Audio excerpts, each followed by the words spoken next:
Masters, आप सभी का स्वागत है इस 40 दिवसीय मंडला ध्यान में। जैसा कि आप सभी जानते हैं, आज मंडला ध्यान का 13वां दिवस है और रोजाना की तरह हम पहले विजडम शेयर करेंगे और उसके बाद ध्यान।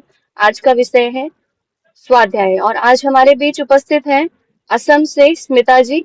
स्मिता मैम, आपका बहुत बहुत स्वागत है इस ध्यान सत्र में। Over to you.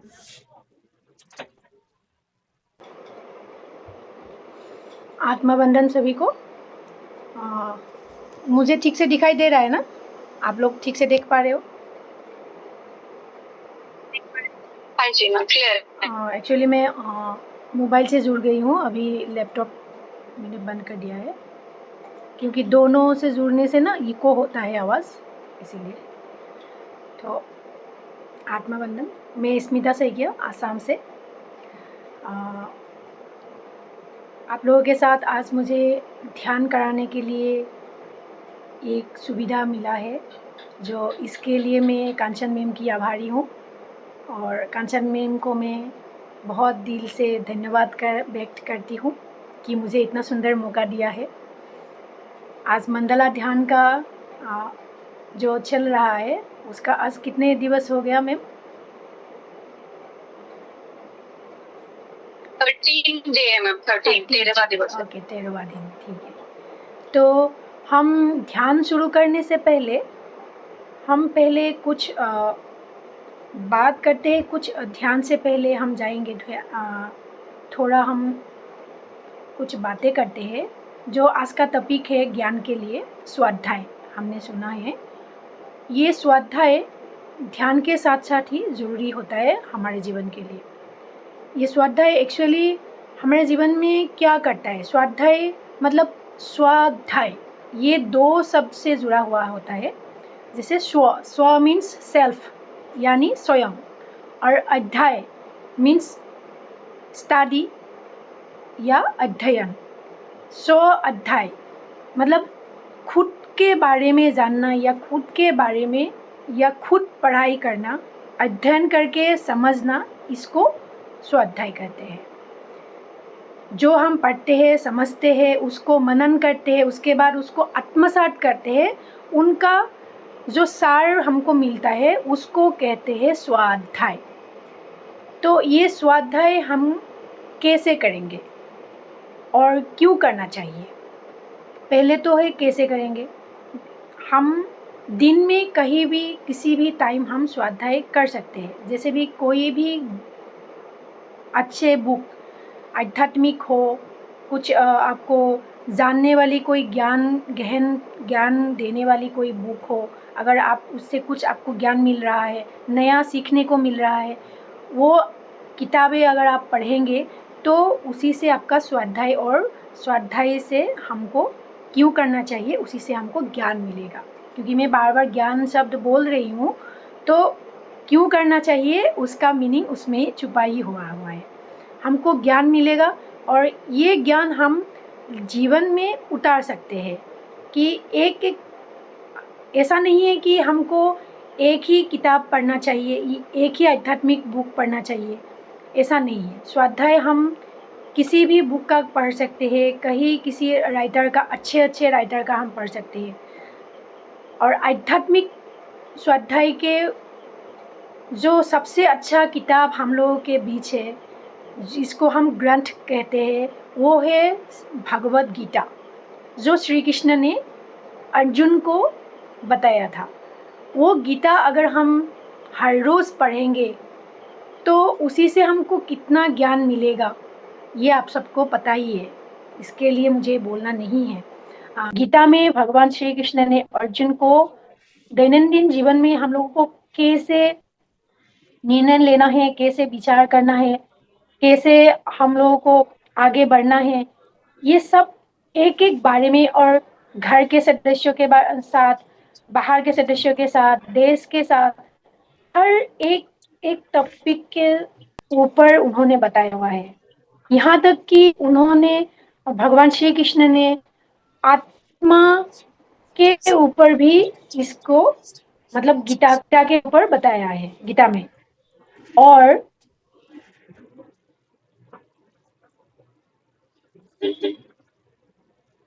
साथ योग तो पता ही है आपको, योगा आज अभी आने वाला है 21 जून को वर्ल्ड योगा डे है। ये योगा का बार बार उल्लेख भगवान श्री कृष्ण ने गीता में किया हुआ है। और ये योग हमें शरीर स्वस्थ रखता है, मन स्वस्थ रखता है और अध्यात्म की तरफ आगे बढ़ करता है। तो ये ज्ञान से मिलेगा अगर हम स्वाध्याय करेंगे, अगर हम कहीं अच्छे बुक्स पढ़ेंगे। अभी गीता सब पढ़ते हैं सब, लेकिन हर दिन अलग अलग पढ़ेंगे तो हर दिन अलग अलग ज्ञान गीता से हमको मिलते हैं, नया नया वहां से अर्थ निकल के आते हैं। क्योंकि मुश्किल है। तो ये योग के बारे में हो गया, आत्मा के बारे में हो गया, हर दिनचर्या के बारे में हो गया, सब कुछ सार गीता में मिला हुआ है। तो ये स्वाध्याय अगर हम करेंगे तो ये ज्ञान हमको मिल सकता है। साथ ही साथ अगर आपको कोई अच्छा अच्छा राइटर मिले, उन लोगों का अगर बुक पढ़े, नहीं तो कोई योगी हो जैसे स्वामी विवेकानंद, उनके जीवन गाथा आप पढ़ेंगे तो उनसे हमको ज्ञान मिलता है। परमहंस योगानंदा जी, उनके बारे में अगर हम द ऑटोबायोग्राफी ऑफ योगी पढ़ेंगे तो उनके जीवन के बारे में पता चलेगा, उनके आध्यात्मिक रास्ते कैसे उन्होंने आध्यात्मिकता में आगे बढ़े, उनके बारे में हम फिर और जैसे ऐसे हम लोगों का जो ब्रह्मश्री पितामह पत्री जी है, उनके बारे में हमको अगर जानना है तो उनके ऊपर जो भी बुक है, उन्होंने जो भी किताबें लिखे हैं, जैसे कर्म सिद्धांत हो, तुलसी दल हो, ये और पत्री सर ने भगवत गीता को भी उन्होंने अपने तरीके से मतलब उसको समझा के एक भगवत गीता पत्री सर ने भी लिखा हुआ है। मतलब गीता को उन्होंने सरल तरीके से समझा के लिखा हुआ है। तो ये अगर हम बुक पढ़ेंगे तो हम लोगों का सोचने का जो दरिया होता है हम लोगों का, वो बढ़ जाता है, ज्ञान हम लोगों का धीरे धीरे बढ़ने लगता है। अगर सोचने का दरिया हमको बढ़ता है तो हमारे मन में जो भी हम लोग उस सीमित सोच लेके बैठते हैं, किसी धारणा को लेके बैठते हैं, जो कोई हमको कुछ बोल देता है उसी को हम लेके अगर बैठते हैं, या कहीं कहीं परंपरागत से बीतो मतलब दिन से चले आ रहे उनके ऊपर हम विश्वास करते हैं, वो सब भ्रम हम लोगों का टूट जाता है। क्योंकि हम लोग का ज्ञान दिन ब दिन बढ़ते जा रहा है। क्योंकि स्वाध्याय करेंगे तो ज्ञान बढ़ेगा, और हम जब आत्मसात करेंगे उसको हम जीवन में उसको अप्लाई करेंगे तो हम जो और दैनंदिन जीवन से ये चारों दिशाएं हम बहुत सुंदर से आगे बढ़ेगा। अगर स्वाध्याय करेंगे उसको आत्मसात नहीं करेंगे तो कोई काम का नहीं होगा। अगर आत्मसात करेंगे लेकिन आत्मसात करके उसको अगर हम अप्लाई नहीं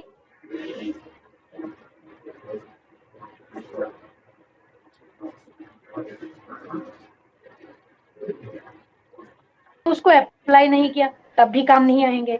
अगर शरीर भी ठीक है, मन भी ठीक है, लेकिन हम आध्यात्मिकता में आगे नहीं बढ़ेंगे तब भी काम नहीं आएगा।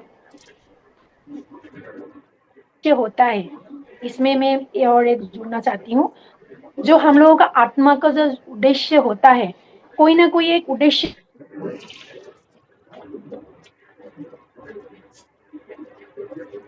नहीं होता है, मतलब वो साकार नहीं होता है। तो किसी बुक का आपने पढ़ लिया, उसको आपने किसी के साथ बांटा, अपने बच्चों के साथ ही हो, अपने घर परिवार के साथ ही हो, या अपने फ्रेंड्स के साथ ही हो, अगर आपने उसके बारे में थोड़ा सा भी अपने 2-3 लाइन ही अगर आपने बोल दिया तो वो हो गया सज्जन सांगत्य। तो उससे स्वाध्याय का और अनुभव हम लोगों को अच्छे से आत्मसात होता है। ये भी एक बेनिफिट होता है, ये भी हमको और आगे बढ़ने के लिए प्रेरणा देता है, और हम आध्यात्मिकता में हम और एक कदम आगे बढ़ जाते हैं, और आत्मा की प्रगति के लिए ये हमको सहाय होता है। तो आप लोगों को मैं ये स्वाध्याय के बारे में जो भी बोले हैं उसके ऊपर आप लोग विचार कीजिए और अच्छे अच्छे किताब आप लोग ढूंढिए, रिसर्च कीजिए। आपको कौन सा किताब पहले अच्छा लगता है पहले उसको आप पहले पढ़िए, क्योंकि जिससे हम अट्रैक्ट नहीं होंगे, जिससे हम आ, उनके साथ हम अगर जुड़ते नहीं है तो वो स्वाध्याय करके भी कोई जरूर हमको जरूरी ज्ञान नहीं मिलता है, मतलब चाहिए वो नहीं मिलेगा। क्योंकि आपका जो मन और आत्मा और आपका ध्यान स्वाध्याय में जोड़ना चाहिए, ये तीनों एक साथ में अलाइन होना चाहिए, तभी आप स्वाध्याय का वो सार ले पाओगे। जैसे मैं आप एक उदाहरण देती हूँ, मैं ही कुछ अप्लाई करती हूँ। जैसे कोई भी किताब पढ़ लेते हैं तो उसी का कैरेक्टर ऐसा लगता है कि मैं ही बन गई, जैसे भी कोई स्टोरी बुक ही हो, अगर कोई स्टोरी ही बोल रहा है या पढ़ाई में कर रही हूँ, कोई टिंकल ही हो, शांत मामा ही हो, कुछ भी एक किताब हो, उसका जो कैरेक्टर है ना वो लगता है कि मैं ही हूँ, मतलब मैं कैरेक्टर के बीच घुस जाती हूँ।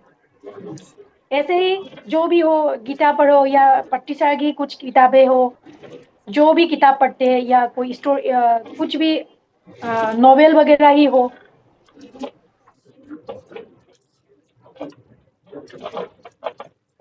रही हूँ ये मैं ही हो रहा है, ऐसा अगर करोगे तो आपको लगेगा कि आप जी रहे हो, साक्षात आप उसको जी रहे हो, और तब आपको स्वाध्याय का मजा और आने लगता है। ऐसे आप लोग पढ़ने के लिए आप कोशिश करो, तब आप लोगों को बहुत आनंद आएगा, और आनंद ही जीवन का सबसे मतलब सार, मैं क्या बोलूं मैं, मतलब आनंद की एक एक ऐसी स्थिति है कि आध्यात्मिकता को मिलने के बाद ना आनंद स्थिति हमेशा बने रहते हैं। क्योंकि दुख में कभी भी भगवान को या हायर सेल्फ को या पूर्णात्मा को हम नहीं मिल पाते। जब हम आनंद की स्थिति में होते हैं तभी हम मिल पाते हैं।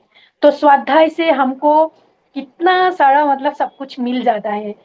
स्वाध्याय से ज्ञान भी मिलता है, शारीरिक भी स्वस्थ होता है, आध्यात्मिकता भी आगे बढ़ते हैं, आनंद की स्थिति में पहुंच जाते हैं, पूर्णात्मा के साथ भी जुड़ते हैं, और भगवान उसके बाद हम भगवान के साथ भी हम जुड़ जाते हैं। मतलब इतना बड़ा लंबा सफर हमको स्वाध्याय से मिल जाता है। और बस मतलब इसको बोलते रहोगे तो खत्म ही नहीं होगा। तो ठीक है मास्टर्स, जी मैम, बहुत स्वाध्याय सुंदर। के तो कुछ भी भूल चूक हो गई हो तो सुधार दीजिएगा। अ, अभी हम लोग ध्यान के अवस्था में चलेंगे। आप सभी जने ध्यान की स्थिति में बैठ लीजिए, 3 लॉक लगा लीजिए। पहले अपने शरीर को आप एक स्थिति में लाइए जो सबसे सहज और सरल हो। आपको कोई तनाव नहीं होना चाहिए। अगर कोई पीठ में दर्द हो तो आप पिलो रख सकते हैं पीछे, पीठ को आप सपोर्ट देने के लिए। पैरों में, घुटनों में अगर आपको दर्द हो तो आप पैर को आप फैला के भी आप कर सकते हैं। बस पैर को आप क्रॉस कर लीजिए। मतलब आसन है ना ऐसा होना चाहिए कि हमें कोई भी तकलीफ ना हो, तभी हम ध्यान की गहराई में हम जा सकते हैं। तो 3 लक लगा लीजिए। पहले पैरों को मोड़ लीजिए, हाथों को, ये 5-10 उंगली है दोनों हाथों का, इनको आप क्लैप्स कर लीजिए। आप लैप में रख लीजिए। उसके बाद आप आंखों को आराम से बंद कर लीजिए और 3 लंबी गहरी श्वास लीजिए। पहले आप नाक से श्वास लीजिए और मुंह से श्वास को धीरे धीरे छोड़ना है आपको।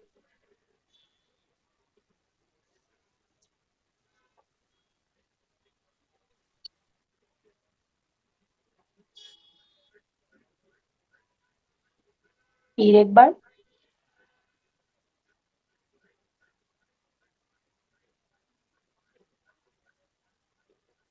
श्वास छोड़ने के साथ साथ ही आप कंधे को पूरा हल्का कर दीजिए।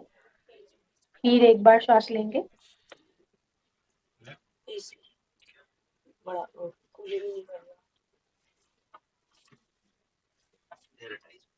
मैं आपको पूरा शिथिल कर दीजिए, पूरा रिलैक्स कर दीजिए।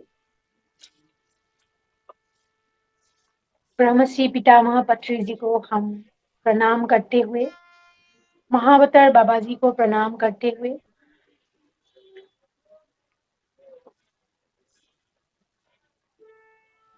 अपने अपने हायर सेल्फ को प्रणाम करते हुए, विश्व ब्रह्मांड की सर्वशक्तिमान ऊर्जा को प्रणाम करते हुए,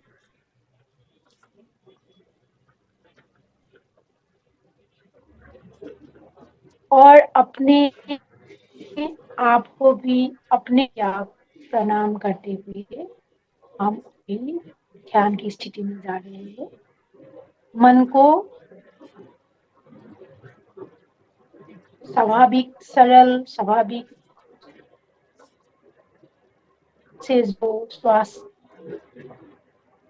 है उसके ऊपर मन को टिका के रखिए।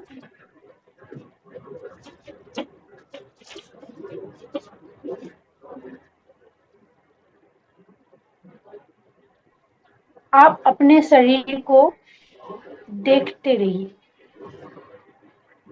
मैं एक एक बॉडी पार्ट्स को मैं बोलते जाऊंगी और हर बॉडी पार्ट्स आपका एक एक पार्ट्स रिलैक्स होते जाएंगे। उस बॉडी पार्ट्स को आप फील कीजिए कि रिलैक्स होते गए हैं। गहरी श्वास लीजिए धीरे धीरे। श्वासों के जरिए हमारे शरीर में कॉस्मिक एनर्जी शरीर के अंदर आ रही है। सिर के ऊपरी हिस्सा मतलब माथे के ऊपरी हिस्सा में हमको हल्का ठंडा सा महसूस होगा, उसको महसूस कीजिए। उस अलग भी अनुभूति हो सकती है। बस आप श्वास को भी मन कीजिए और एक एक बॉडी पार्ट्स को भी आप रिलैक्स फील करते जाइए। सिर के ऊपरी हिस्सा को आप देखिए रिलैक्स होते गए हैं और ऐसा लग रहा है वहाँ पर कुछ घूम रहा है, कुछ चल रहा है और ठंडा ठंडा महसूस हो रहा है।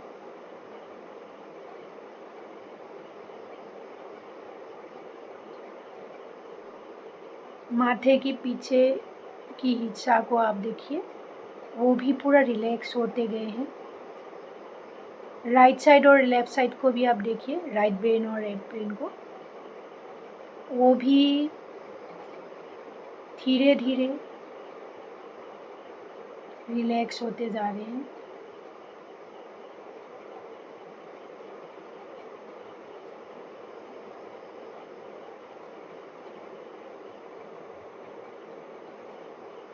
अपने अपने कप फोरहेड को देखिए। फोरहेड में भी जब जब हम श्वास ले रहे हैं पूरा रिलैक्स फील हो रहे हैं। फोरहेड में भी कुछ कुछ महसूस हो रहे हैं, जैसे तनाव, खिंचाव, कुछ भी हो सकता है। आप बस देखिए, साक्षी बन के उसको देखना है आपको और मन को श्वास में ही रखना है। पूरा रिलैक्स होते गए हैं। आँखों को देखिए, पूरा रिलैक्स है। अभी आँखों का कोई भी तनाव नहीं है। कितना रिलैक्स फील कर रहा है आँखें। दिन भर जब से हम जागते हैं, रात सोने के वक्त तक आँखें नॉन स्टॉप देखते ही रहते हैं। कितना काम करते हैं आँखें। ये आँखें अभी आराम कर रहे हैं, रिलैक्स कर रहे हैं। उसको देखिए, महसूस कीजिए उसको। आँखों के निचले हिस्सा को भी महसूस कीजिए।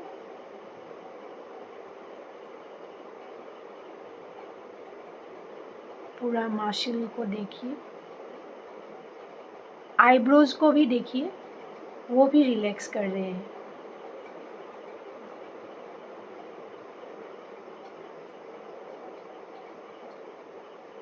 गालों को देखिए, दोनों गाल पूरा रिलैक्स हो रहे हैं। जब जब हम बात करते हैं तो मसल कितना काम करते हैं, मुंह को हिलाना करना, तो वो भी गाल को प्रेशर जो पड़ते हैं, अब देखिए वो कितना शांत हो रहे हैं।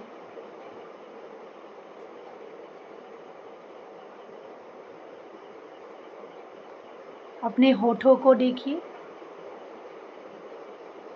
वो भी शांत से रिलैक्स से एक ही स्थिति में रहे अभी।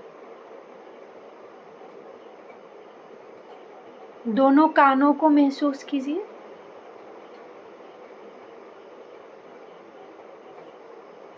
वो भी रिलैक्स से। नाक को महसूस कीजिए, और नाक को आप महसूस करने के साथ साथ आप श्वासों को भी देखिए, अपने आप ही श्वास आ रहे हैं और जा रहे हैं। कोई तनाव नहीं, कोई खिंचाव नहीं, कोई जबरदस्ती नहीं।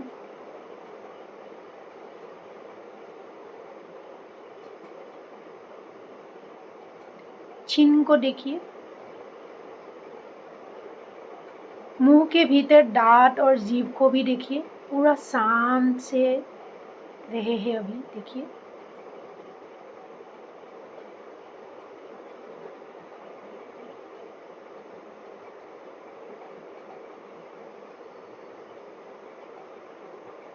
जितना बातें करते हैं उतना जीभ हिलता है, जीभ को कितना तकलीफ होते है। आप देखिए, पूरा रिलैक्स हो रहे हैं। दोनों पिंडलियों को देखिए, पिंडलियों के मसल्स को आप महसूस कीजिए, मांसपेशी।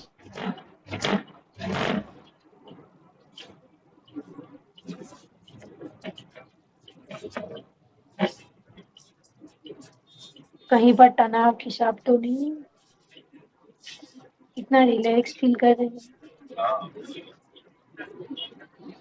दोनों पैरों की एंकल जॉइंट को भी आप महसूस कीजिए।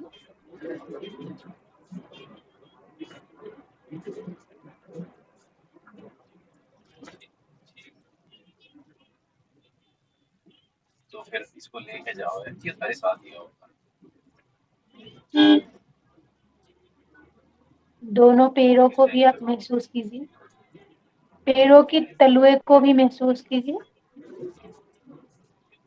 साथ ही पैरों की उंगलियां, एक एक उंगली को आप महसूस कीजिए।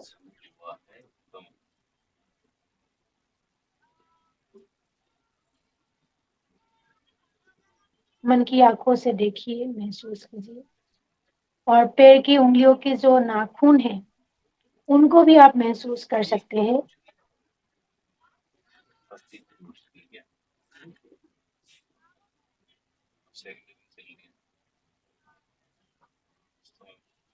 हमारे साथ ही हो।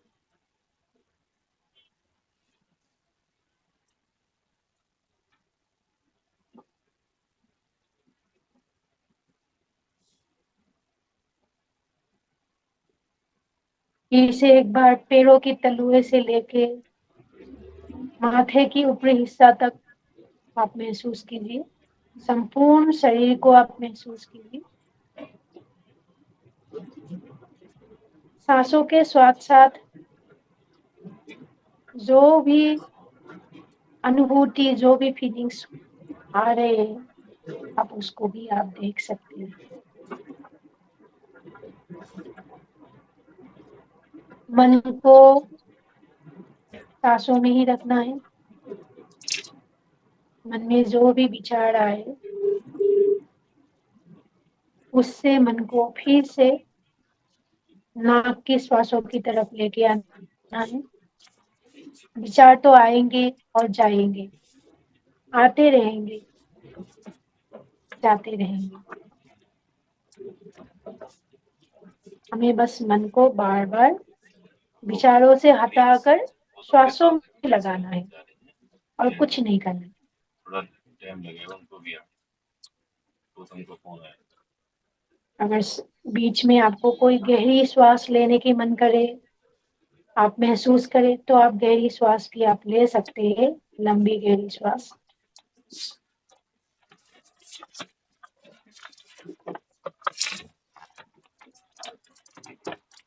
सिर्फ आती और जाती श्वास को ही देखते रहिए। इसी को भी आनापानसति ध्यान कहते हैं। भगवान गौतम बुद्ध ने इसी ध्यान, आनापानसति ध्यान से ही आत्मज्ञान ज्ञान की प्राप्त की थी। और ब्रह्मश्री पितामह सुभाष पत्री जी ने हमें ये आनापानसति ध्यान बहुत सरल और सुंदर तरीके से हमको दिया है कि हम घर में रहते हुए ही घर संसार को बिना त्याग करते हम ध्यान कर सके, आध्यात्मिकता को अपना सके, हम भी आत्मा की उद्देश्य को पूर्णता दे सके, मोक्ष प्राप्ति कर सकते हैं। ये इतना सरल और सटीक आनापानसति ध्यान है। आपको किसी भी मंत्र की जाप नहीं करना है, कोई भी चैंटिंग नहीं करना है, बस आती जाती श्वास को आप देखते रहें। कोई भी सिंपल म्यूजिक हो तो बजा सकते हैं, माइल्ड म्यूजिक।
मन को सिर्फ श्वासों में ही रखना है। मन तो बार बार भटकेंगे ही। भटका हुआ मन को फिर से श्वासों में लगाना है। बार बार जब हम श्वासों में मन को लगाएंगे, हमारा ध्यान और गहरे होते जाएंगे।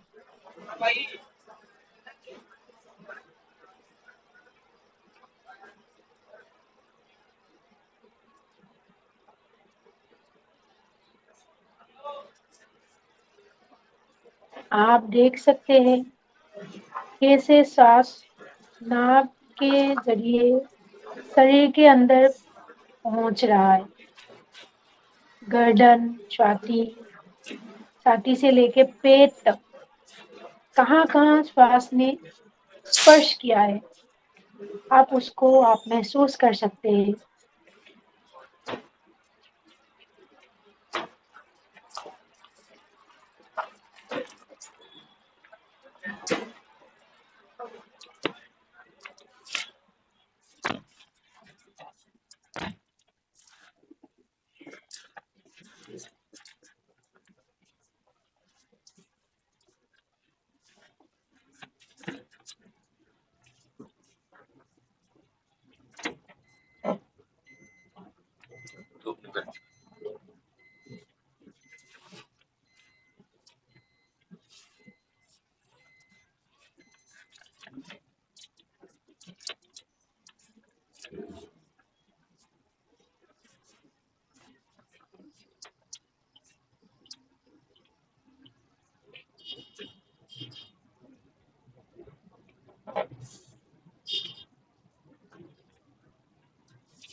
अपने मन को श्वासों में ही रखिए मास्टर्स। मन में जो भी विचार आते हैं उसकी तरफ ना जाते हुए उनको बार बार श्वासों में लगा लीजिए। उस बीच सोचना नहीं है, उस पर विचार विमर्श नहीं करना है, बस श्वासों को देखना, आती और जाती श्वास।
हमारी गैल इसमें बढ़िया है। मैं तो एक भी चाप ली बढ़िया लगी।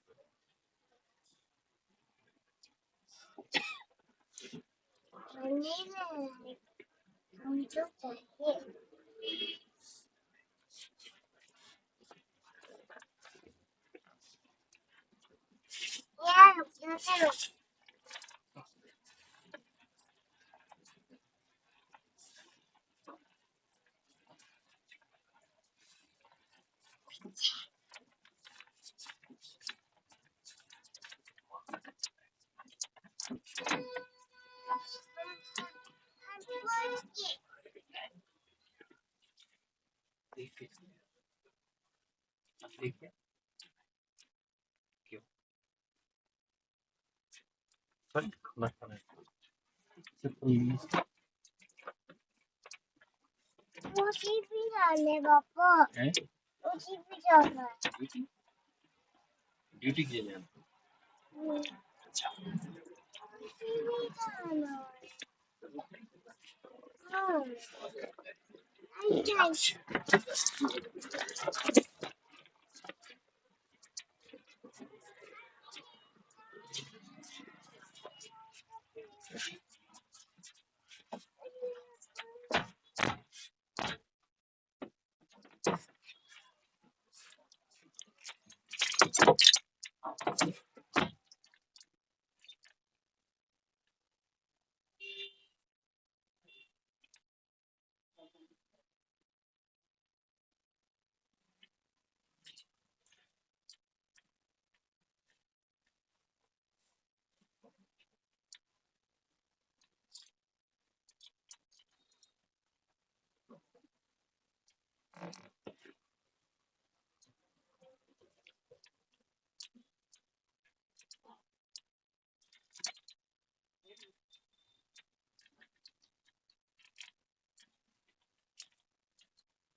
धीरे धीरे आप अपने भौतिक शरीर के प्रति सजग हो जाइए मास्टर्स।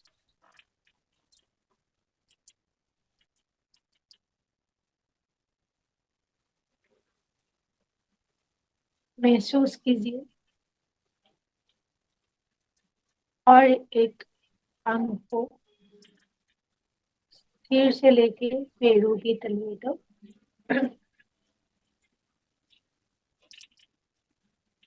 ध्यान की स्थिति से धीरे धीरे बाहर आना है। अपनी भौतिक शरीर को महसूस कीजिए।